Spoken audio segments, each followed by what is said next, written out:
La torsión es aquella situación donde los esfuerzos y deformaciones en los elementos de sección transversal circular están sometidos a pares de torsión o a momentos torsores. Los elementos sometidos a torsión se encuentran en muchas situaciones de ingeniería.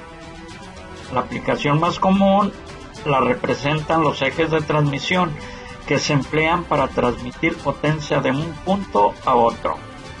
Los ejes pueden ser sólidos y huecos. La torsión en barras prismáticas. Aquí primero vamos a definir lo que es una barra prismática, la cual es un eje o elemento de sección uniforme, sección transversal idéntica en toda la barra. Los pares de torsión actúan en los extremos. Todas las secciones transversales permanecen planas y circulares y todos los radios permanecen rectos. El ángulo de rotación entre un extremo de la barra y el otro es pequeño y además no cambia la longitud de la barra ni sus radios. Ante la acción del par de torsión, un extremo girará con respecto al otro extremo en un ángulo pequeño phi, conocido como ángulo de torsión o ángulo de rotación. El ángulo de torsión cambia a lo largo del eje de la barra y en secciones transversales intermedias tendrá un valor en función de x, de la longitud, que está entre 0 en el extremo izquierdo y phi en el extremo derecho. Si la barra tiene el mismo radio y se somete al mismo par de torsión pura, el ángulo phi en función de x variará linealmente entre los extremos. La deformación por cortante en la superficie exterior de la barra, que se denota gamma máxima, es igual al decremento en el ángulo en el punto A, es decir, el decremento en el ángulo en los puntos B, A, D. Por lo tanto, gamma máxima va a ser igual a, viendo la figura, B' entre A, B. Si R es el radio de la barra, podemos expresar la distancia B' como ρ por el diferencial del ángulo, donde el diferencial del ángulo se mide en radianes. Por lo tanto, la ecuación se convierte en gamma máxima va a ser igual a ρ por el diferencial del ángulo entre el diferencial de longitud. En el caso especial de torsión pura, la razón de torsión es igual al ángulo de torsión phi dividido entre la longitud, por lo cual obtenemos que gamma máxima o deformación por cortante va a ser igual al radio por el ángulo de torsión entre la longitud. En tubos circulares, las ecuaciones para estas deformaciones unitarias son las siguientes, donde la deformación por cortante máxima va a ser igual al radio exterior por el ángulo de torsión entre la longitud, y la deformación mínima es igual al radio interior entre el radio exterior por la deformación máxima, que es lo mismo que radio interior por el ángulo de torsión entre la longitud. Las deformaciones unitarias en una barra circular se basan en conceptos geométricos, no incluyen las propiedades del material. Las ecuaciones son válidas para cualquier material, ya sea que se comporte elástica o inelásticamente, lineal o no linealmente. Para determinar la fórmula de torsión, vamos a ver que la fuerza cortante que actúa sobre un elemento pequeño, en la figura de color verde, es igual a el esfuerzo cortante por el diferencial de área a una distancia ρ. ρ va desde 0 hasta R.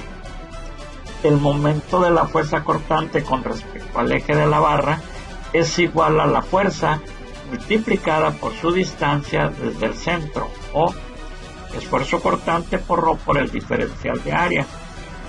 Por lo tanto, podemos expresar este momento elemental como diferencial del momento va a ser igual a el esfuerzo cortante por ρ por el diferencial de área. El momento resultante es la suma a lo largo de toda el área de la sección transversal de todos los momentos elementales. Y aquí tenemos la ecuación. La última integral sobre el área es igual a el momento polar de inercia. Por lo tanto, el momento cortante máximo va a ser igual al par de torsión por el radio entre el momento polar de inercia.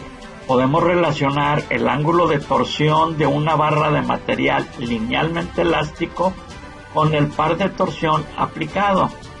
Al combinar la ecuación del esfuerzo cortante máximo, que es igual al módulo de elasticidad en cortante por el radio por teta, con la fórmula de torsión se obtiene que teta va a ser igual al par de torsión entre el módulo de elasticidad por el momento polar.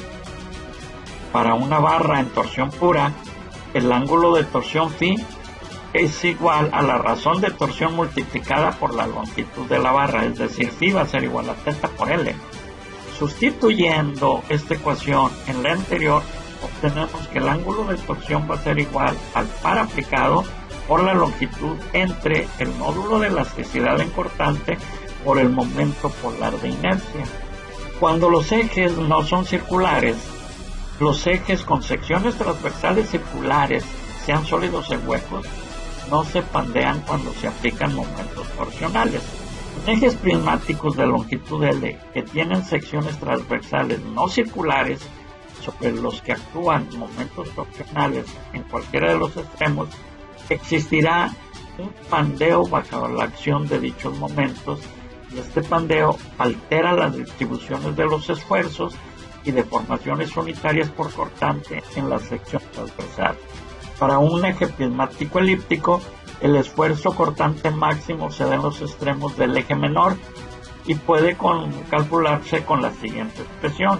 El esfuerzo cortante máximo es igual a 2 veces el par de torsión entre pi por el eje más largo por el eje más corto elevado al cuadrado. El ángulo de torsión phi de un eje prismático de longitud L con una sección transversal elíptica puede expresarse con la siguiente ecuación.